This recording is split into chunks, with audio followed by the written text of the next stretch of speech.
Very simple concept కి మీకు నాలి మోరిపోతుంది, లాస్ట్ లో ఒక పెద్ద కంపోస్ట్ అలాగే ఉంటే పెద్ద డ్రైనేజ్ వాటర్ రోడ్ మీదకి రాదు, లేకపోతే పొలాలకి పోదు, ఎవరికి ఇట్లా ఓవర్ఫ్లో అవ్వదు. ఆ మ్యాజిక్ సోప్ పిట్ లో అబ్జర్వ్ అవుతుంది. అండ్ టైం టు టైం అదే మనము క్లీనింగ్ చేస్తే మన ఊరంతా క్లీన్ కనిపిస్తుంది. మన జిల్లా మనము పిటింగ్ లో ఓవరాల్ పువర్ గా ఉన్నాము ఇప్పుడు. సో మనకు కొంచెం పిటింగ్ చేస్తే మనము ప్లాంటేషన్స్ వాళ్ళు చెప్పి ఉంటారు.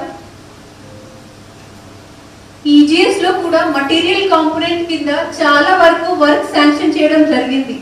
కొంతమంది సర్పంచెస్ కూడా మాకు ఇదే ఇంకా ఒక రోడ్ కావాలి, మాకు ఇదే ఇంకా ఒక డ్రైన్ కావాలి, ఇదే ఒక బిల్డింగ్ కావాలి, మీ తరఫున నుంచి వచ్చిన తీర్మానంతో మీ తరఫున శాంక్షన్ చేయడం జరిగింది.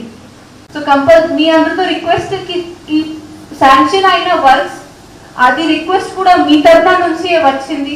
దానికి గ్రౌండింగ్ మనకు త్వరలోనే అవ్వాలి. Those work should be grounded immediately. And not only CC road, CC drains, but buildings కూడా like VO buildings, anganwadi centres, కొన్ని చోట్ల పంచాయత్ బిల్డింగ్స్ కూడా శాంక్షన్ అయి ఉన్నాయి. అది కూడా మనకు ఫాస్ట్ గానే గ్రౌండింగ్ అవ్వాలి. 25th of this month 25th రోజు మనకు డ్రాఫ్ట్ పబ్లిష్ అవుతుంది. ఎంతమంది పంచాయతీ దగ్గర లేకపోతే సర్పంచెస్ దగ్గరకి మా ఓట్ తీసేస్తున్నారు, మేము ఇక్కడ ఊర్లోనే ఉంటున్నాము, మా ఓట్ తీసేస్తున్నారు, మా పేరు రాలే. సో మీ అందరితో కూడా రిక్వెస్ట్ కి బిఎల్ఓస్ ఒకరే బిఎల్ఓస్ ఫస్ట్ ఆఫ్ ఆల్ వాళ్ళకి కూడా వేరే వర్క్స్ కూడా ఉంటాయి. అంగన్వాడీ వర్క్, ఆశా వర్క్ ఉంటే వాళ్ళకి వేరే వర్క్స్ కూడా ఉంటాయి.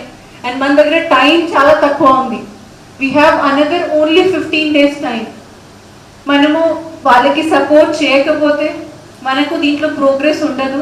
ఆల్ ద పంచాయతీ అంటే ఇప్పుడు అన్ని ఫార్మ్స్ కూడా అందరికి డిస్ట్రిబ్యూట్ చేయడం జరిగింది. ఇమ్మీడియట్ గా మీరు మీ బిఎల్ఏలతోటి వాటిని కలెక్ట్ చేసి సంబంధించిన బిఎల్ఏలకు కానీ హ్యాండ్ ఓవర్ చేసినట్టయితే వాళ్ళు డిజిటలైజేషన్ చేయడం జరుగుతుంది. ఒకవేళ మీరు అట్లా రిటర్న్ తేలేదనుకోండి, ఆ ఓట్ అనేది డ్రాఫ్ట్ ఓటర్ లిస్ట్ లో ఉండదు.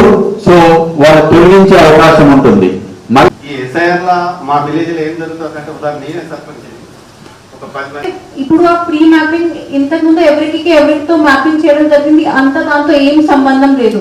ఇది అంతా ఫ్రెష్ గా చేయడం జరిగింది. రోడ్ మ్యాప్ లో అయితే మాత్రం నేమ్ వస్తుంది మేడం, వస్తుంది కదా, సరిపోతుంది. ఇప్పుడు ఎవరికితో మ్యాప్ చేస్తున్నారు అదే మ్యాటర్స్.